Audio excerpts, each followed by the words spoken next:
Hello everyone, I am King Mac, and I'd like to thank you all for watching this feature presentation on YouTube. Be sure to enjoy a hot fresh cheeseburger, along with some french fries and a tasty milkshake, and a nice soft drink. Thank you all for watching, and here is our feature presentation of TTBurger Remastered game reviews on YouTube.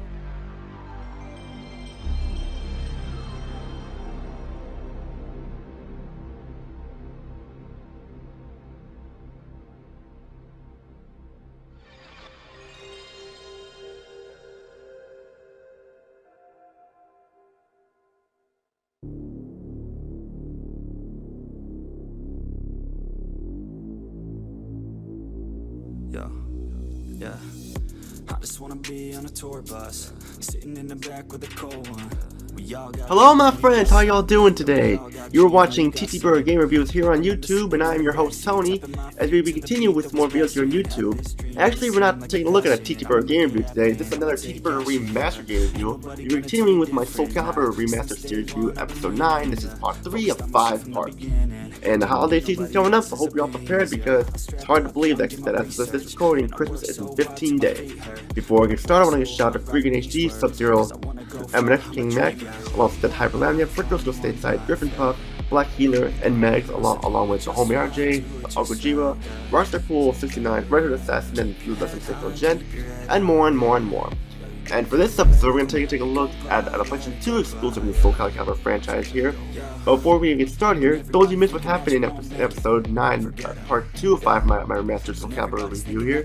Let's bring on here a little TTBurger recap to show you what you missed. I took a look at SoulCalibur 2 for the PlayStation 2 and gave it an 8.5 out of 10 because it was a fun game, but just there were some parts that were lacking in it and stuff, and just that, and like there's some characters missing. Characters share the same stage as busy with Lord and Narek, and the difficulty was more on the easy side there. But still a fun game overall. It doesn't matter which version you own, whether it's the PlayStation 2 version where you play as Hachi meets Split Tekken, or the GameCube version where you can play as Legend of Zelda, or Xbox with Spawn. You're in for a treat for sure. I recommend the PlayStation 2 version the best because I'm a PlayStation 2 person, and I like PlayStation in general, and I like Namco and Tekken and stuff. But today we're going to zoom ahead to October 25th, 2005, 4 days after my 17th birthday. I was a junior in high school here. And this game was going to be considered a sequel to SoulCalibur 2, and an exclusive for PlayStation 2 as well. And we got the game right here. This is SoulCalibur III for the PlayStation 2, exclusively on October 25th, 2005, and then released in the arcade. It was an updated version in 2006.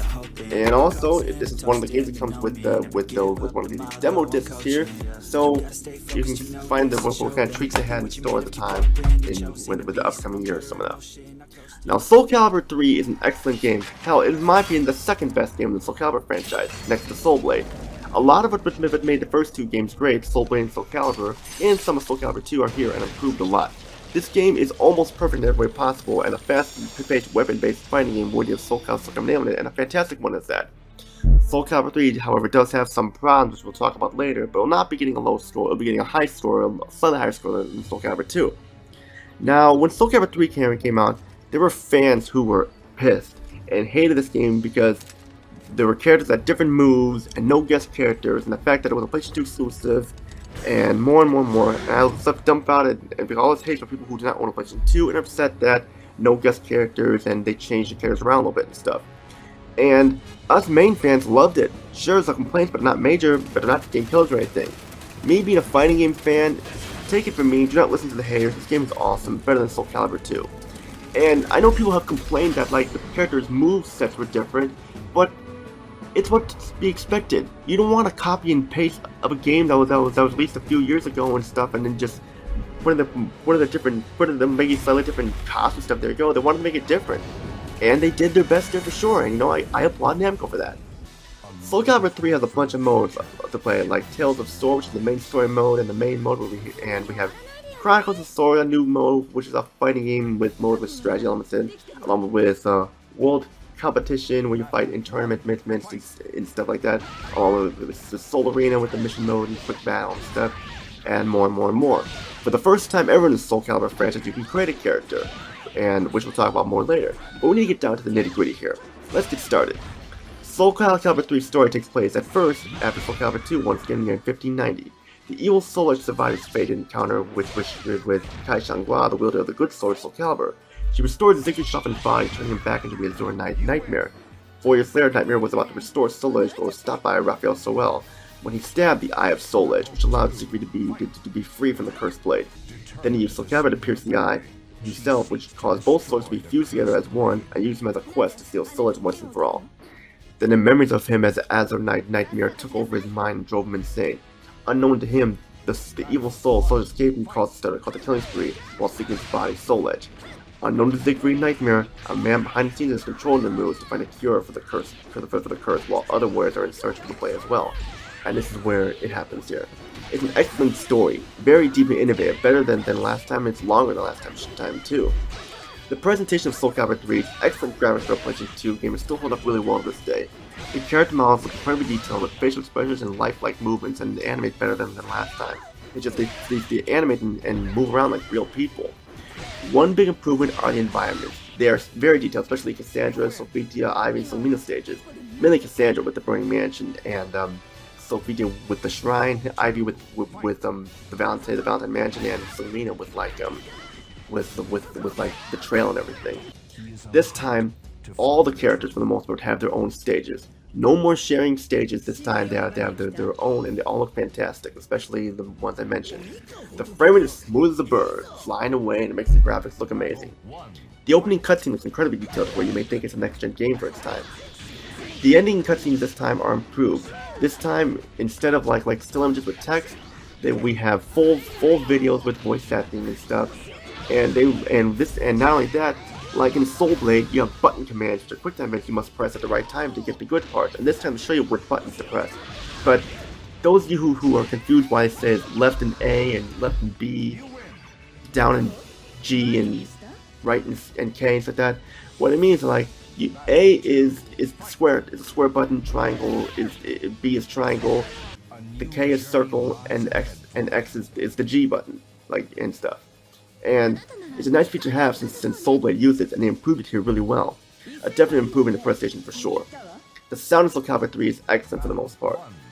The voice setting is awesome. Well, the Japanese voice setting is awesome and top notch, and better than last time. All the actors return again, well most of them do, and do an amazing job. The new actors that are here for like Nightmare and stuff like that, and Siegfried and stuff, they do an amazing job as well.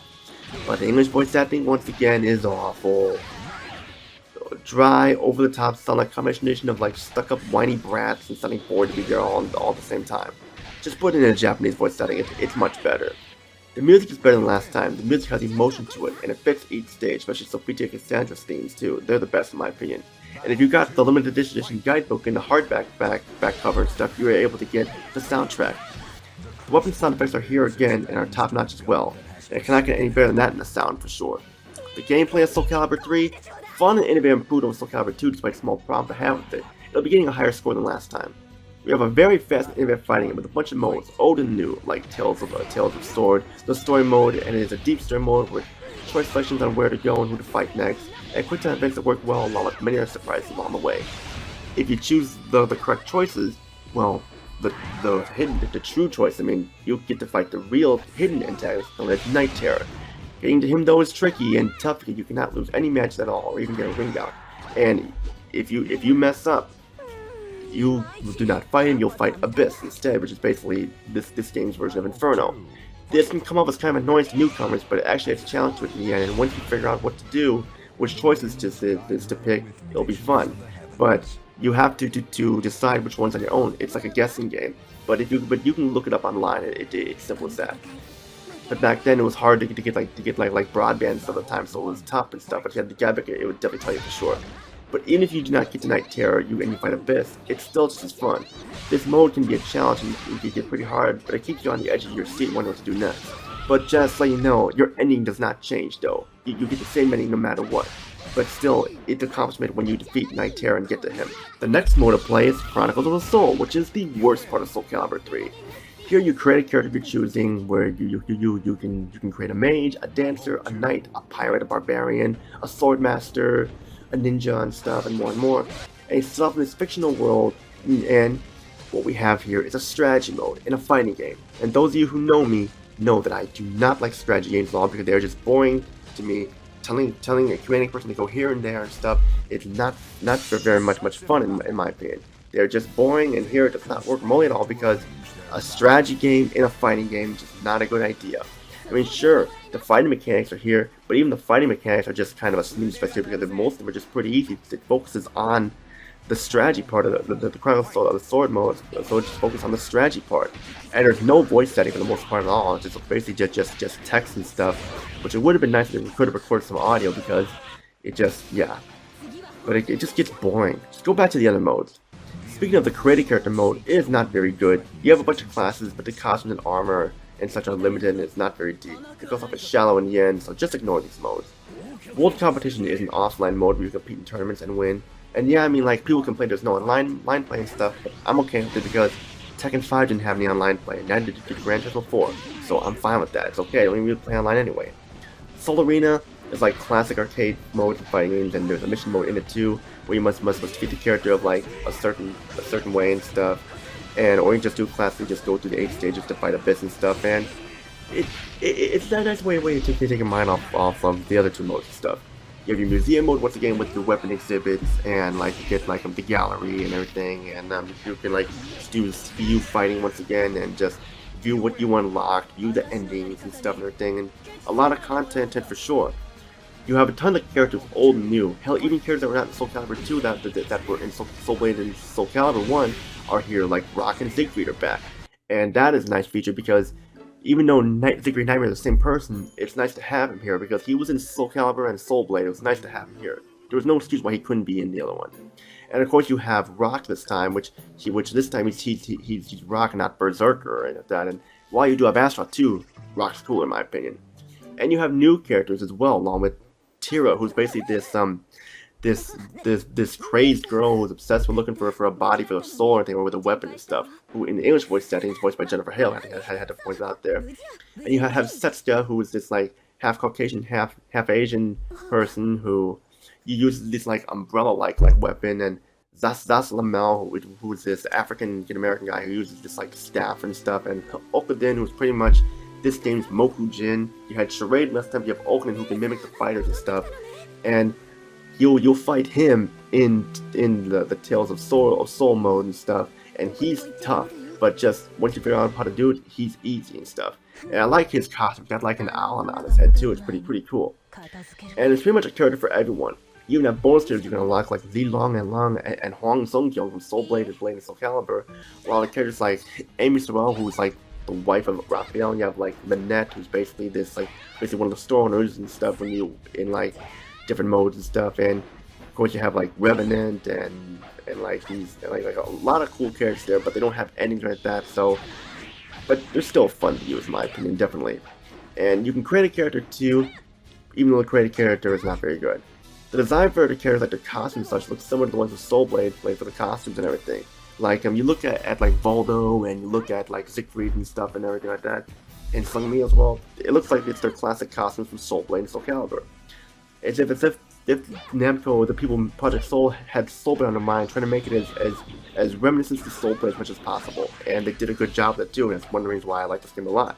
I had fun with SoulCalibur 3. It definitely is one of the best fighting games ever for the PlayStation 2, next to Tekken 4, Tekken 5, Tekken Tag Tournament, and Bloody War 3 and stuff. But it's said that a lot of people hated it because of the reasons I mentioned and stuff.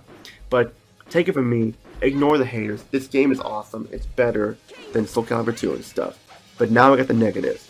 The Chronicles of the Sword mode is the worst mode in the game, especially because it's a strategy game in a fighting game. This doesn't work really well, and me not liking strategy games, I can't recommend this mode. The created character option is not the best. It's very shallow and stuff. The English voice acting is not very good. There's tough difficulty in the Tales of Soul mode, which if you're not good, you'll die easily and you won't be able to fight Night Terror. But even though, yeah, no matter what path you take in that mode, you'll get the same ending for your character. Like Cassandra will have the same ending and stuff like that, no matter which path she takes in Soul and Sophia and etc. etc. But the game that should not be overlooked, especially if you like SoulCalibur and SoulCalibur 2 and Soulblade and everything like that, this game will definitely should get on your recommended top list for sure. So final thoughts here: if you like SoulCalibur 2 and the other Soul games, SoulCalibur 3 will not disappoint you at all. I'm gonna give it a 9 out of 10 because of the problems I have with it. But it's still a game that should not be overlooked at all. If you like these games and everything, if you like SoulCalibur. And that's it for episode 9, part 3 of my SoulCalibur Remastered series review. Stay tuned for part 4. We're gonna dive into the PlayStation 3 era.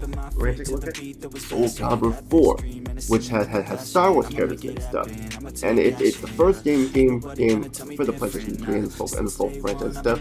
How does it fare between the other games, especially SoulCalibur 3? And I found that's just all I gotta say. This is Tony, peace out every day, and see you all in my review of SoulCalibur 4 for PlayStation 3. And before I forget, I'm back on Discord. I made a new account, so I'm able to talk to everybody down on Discord. So just saying there, like those of you who want to join the Discord group and stuff, that the link is still available. So feel free to click on the link and just feel free to join.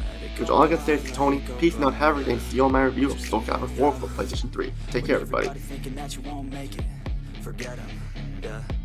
When everybody's thinking that you're just faking, forget 'em.